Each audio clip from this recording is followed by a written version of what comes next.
Здравствуйте, друзья! В эфире Геоэнергетика Инфо. С вами Радайкин Максим и мой сегодняшний собеседник Александр Фролов. Здравствуйте! Здравствуйте, здравствуйте. Индия попросила США не совать нос в ее отношения с Россией. Пресс-служба МИД Индии ответила на угрозы США в контексте сотрудничества с Россией, предложив американцам не совать свой нос в российско-индийские отношения. Александр, это, конечно, все замечательно, а как это бьется с новостями о том, что российский танкерный флот начал обходить Индию, Индия начала закупки у других продавцов нефти? Какие-то противоречивые новости с разных сторон идут. Да, никогда такого не было, и вот опять, как говорил классик. И если позволите, я процитирую коротенькую запись из своего личного телеграм-канала «Нефтегазовая игра», запись следующего характера. Эксклюзив. Индийские нефтеперерабатывающие заводы приостанавливают закупки российской нефти, сообщают источники. 31 июля 2025 года, сообщает нам Reuters. Названы мировые последствия отказа Индии от российской нефти. 2 апреля 2025 года.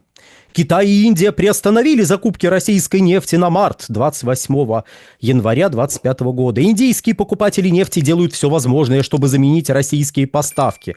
23 января 2025 года. Индия откажется от российской нефти 25 декабря 2024 года. Ну и так мы с вами доходим до 23 года, где тоже пророчили отказ Индии от российской нефти. Ай-яй-яй. Это что же? Это источники Reuters ошибаются?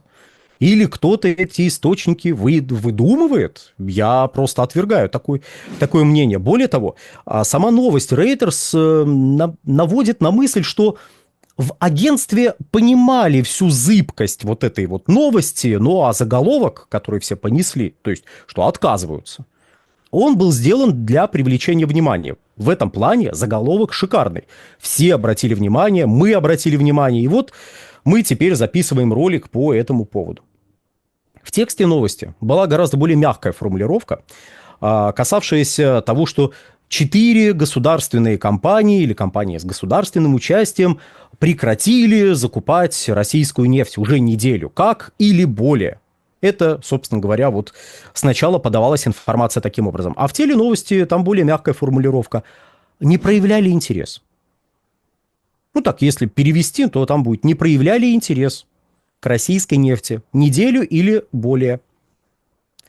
И если посмотреть на эти компании, которые там были перечислены, то мы обнаружим, что их совокупная мощность нефтеперерабатывающих заводов, принадлежащих этим компаниям, составляет где-то 58-60% от всех нефтеперерабатывающих мощностей в Индии. Ого! Почти 60, 60 давайте округлим, процентов. Это же невероятный объем. Но только Россия поставляет 35-40% нефти. Даже если подходить с этой точки зрения, должны закрасться некие сомнения, а точно все прекратили. Более того, в этой же новости говорилось о том, что есть еще частные компании, с ними не все понятно. Частные компании, например, с участием одной крупной российской компании, нефтяной, крупнейшей одной нефтяной компании российской, знаете, там, завод. Наверное, он тоже прекратил покупать российскую нефть, да? Или нет? Или российская нефть как шла, так и идет. Ну, а приостановка отгрузки с отдельно взятых танкеров с чем может быть связана? Она может быть связана с тем, с чем были связаны прочие проблемы, скажем, в начале 24 года, в начале 25 года, в иные периоды времени с санкционными рисками. Санкционные риски действительно существуют, действительно оказывают воздействие на логистику, на непрерывность поставок. Но чудовищность этих санкционных ограничений упирается в тот факт, что нефть нужна. Мы сейчас перейдем к объемам, которые нужны, которые поставляются из России. Это тоже довольно важное обстоятельство для понимания контекста, в который вбрасываются все эти новости. Потому что без понимания контекста новость вообще не имеет смысла. Разве что вы хотите просто развлечься. в ходе прочтения новости, так сказать, испытать какие-то эмоции, тогда да, она может иметь самостоятельную ценность. О, боже мой, с ума сойти! Сообщают, что прекратили представители Индии покупать российскую нефть. Ну, если вас это удовлетворяет, как читателя, ну, хорошо. Тогда контекст не важен. Во всех остальных случаях контекст определяющий. Так вот, раньше принимались санкции против танкерного флота, который перевозит российскую нефть в Индию. Не против всего вообще, но против части этого флота. К чему это приводило? Это приводило к тому, что некоторые танкеры, на которые накладывались санкции, какое-то время не могли заходить в индийские порты. Они перенаправлялись, скажем, в Китай. Ну, сначала они стояли, ждали, потом перенаправлялись в Китай. А потом смотрят, хопа, а уже подсанкционные суда спокойно заходят в Индию, потому что российская нефть не находится под санкциями. Это удивительное открытие, но российская нефть не под санкциями. И перевозка российской нефти не является подсанкционным актом. Могут быть наложены санкционные ограничения на какие-то танкеры, но что это означает? Вот санкции наложены на танкер. Что это значит? Это что значит, что нельзя больше этот танкер к себе запускать в порты? Нельзя с ним вообще иметь дело? Нет. Если Евросоюз или Соединенные Штаты вводят санкции против каких-то танкеров, то это означает, первое, танкер не может финансироваться, ну, перевозки различных грузов этим танкерам, ну, нефти в первую очередь, не могут финансироваться компаниями, располагающимися на территории Евросоюза или Соединенных Штатов. Второе. Нельзя обслуживать этот танкер. Кстати, если с ним что-то случилось в море, то можно его обслуживать. Сливать с него нефть нельзя, но если с ним что-то случилось в море, ну, допустим, не дай бог, нефть выливается. Ну, вот мало ли, бывает иногда такое, не с этими танкерами, но вообще бывает. Значит, для спасения Мирового океана можно эту нефть перекачивать. Далее, чего еще нельзя делать? Страховать нельзя, пускать в свои порты нельзя. Ну, то есть, это ограничения, которые вводятся для компаний, располагающихся в Евросоюзе, возможно, в Великобритании, которая обычно присоединяется к этим санкционным ограничениям, и в Соединенных Штатах, если Соединенные Штаты накладывают какие-то санкции.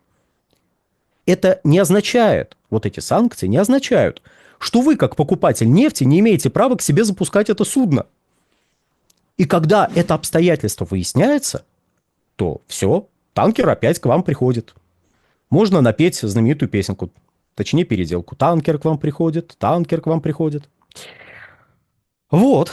А как это выясняется? Ну, выясняется, что можно. А как это выясняется? Очень просто. Во-первых, вводится, когда санкционные ограничения, вы как компания-покупатель, или вы как владелец порта, или вы как государство направляете регулирующему органу, например, Министерство финансов Соединенных Штатов, если Штаты накладывают ограничения, или в Европу, в их регулирующий орган, направляете запрос. Имеем ли мы право запускать к себе этот танкер? Не влечет ли это за собой каких-то вторичных санкций? Какие конкретно ограничения наложены на этот танкер? Как эти ограничения могут распространяться на покупателя, на порт, ну и прочее, прочее, прочее. На бункеровщиков, там же еще заправить надо будет этот танкер, чтобы он обратно шел.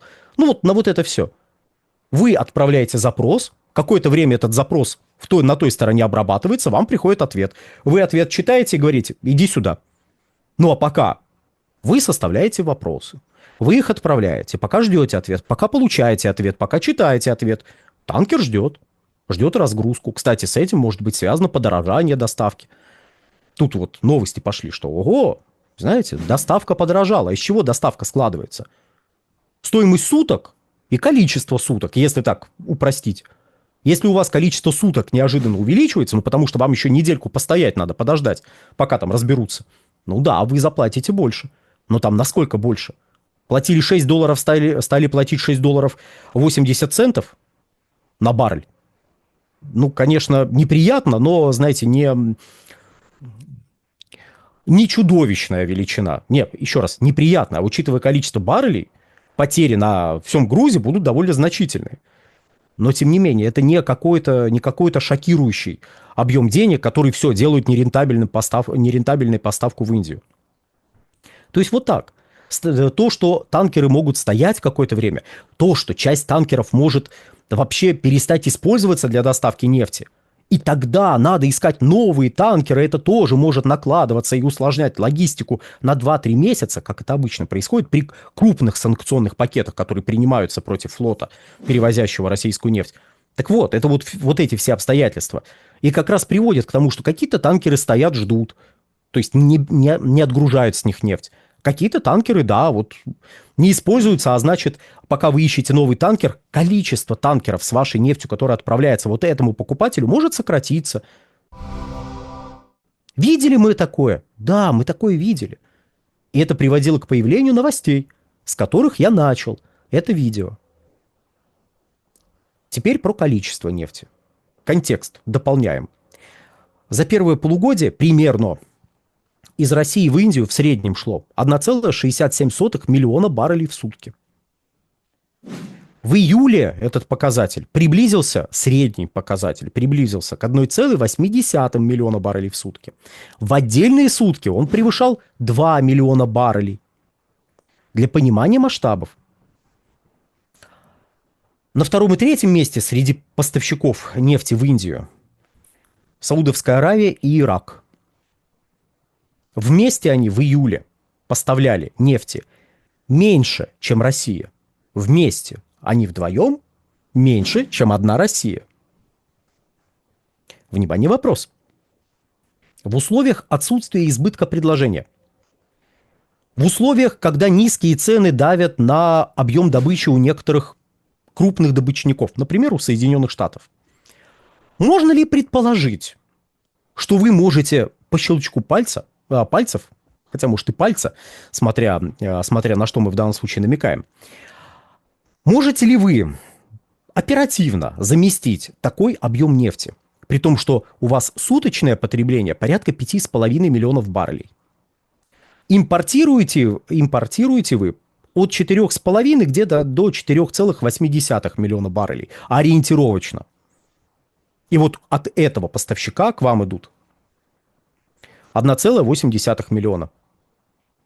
В среднем за первое полугодие, еще раз, за первое полугодие, июль, понятное дело, не входит в первое полугодие, за первое полугодие почти 1,7. Это много. Это очень много. Да, конечно, в мире добывается 1,4, 1,5 миллиона баррелей, но, как бы так помягче выразиться, на этом фоне может показаться, что там почти 2 миллиона это не так много, но попробуйте их купить, организовать доставку. Притом так, чтобы обеспечить непрерывность нефтепереработки на своих заводах. Что вы будете делать? Плевать на этого поставщика и бежать искать каких-то других или попытаться узнать, а точно есть какие-то санкции, которые могут по вам ударить? А точно есть какие-то реальные перспективы вторичных санкций? Есть какие-то угрозы от того, что к вам вот эти танкеры будут подсанкционные заходить? Вы что будете делать? Узнавать, можно ли продолжать работать, как работали раньше? Или бежать, быстро говорить, все, Россия пошла вон, мы сейчас у кого-нибудь другого купим. У кого? И последнее. Если вы откроете документ на сайте Белого дома, в котором прописаны новые тарифы, новые вот эти вот пошлины, уровень ставки пошлин для 70 стран, среди которых есть Индия, и попытайтесь найти упоминание нефти, оружия или чего-то еще, России в этом документе. Ну, как мотивировку введения повышенных пошлин для Индии, вы их не найдете. Их там нету. Чисто физически. Зато можно заметить, что да, на Индию были наложены повышенные пошлины, однако Индия из этих 70 стран не входит и в десятку стран с самыми высокими пошлинами. Кстати, Швейцария входит. Она, наверное, тоже что-то с российской нефтью делает. Или дело не в нефти. А балабольство президента США – это просто балабольство, на которое приходится обращать внимание Но после того, как все выясняют, что за этим ничего нет, успокаиваются и продолжают все покупать, как и покупали раньше. На этом все. Александр, большое спасибо за комментарии. Друзья, подписывайтесь на телеграм-канал Геоэнергетика. Инфо, ссылка будет в описании и закрепленном комментарии. Там же будут реквизиты для желающих финансово поддержать наш проект, чтобы мы и дальше также бодро вещали на всех площадках без монетизации. Спасибо, до новых встреч. Всего хорошего.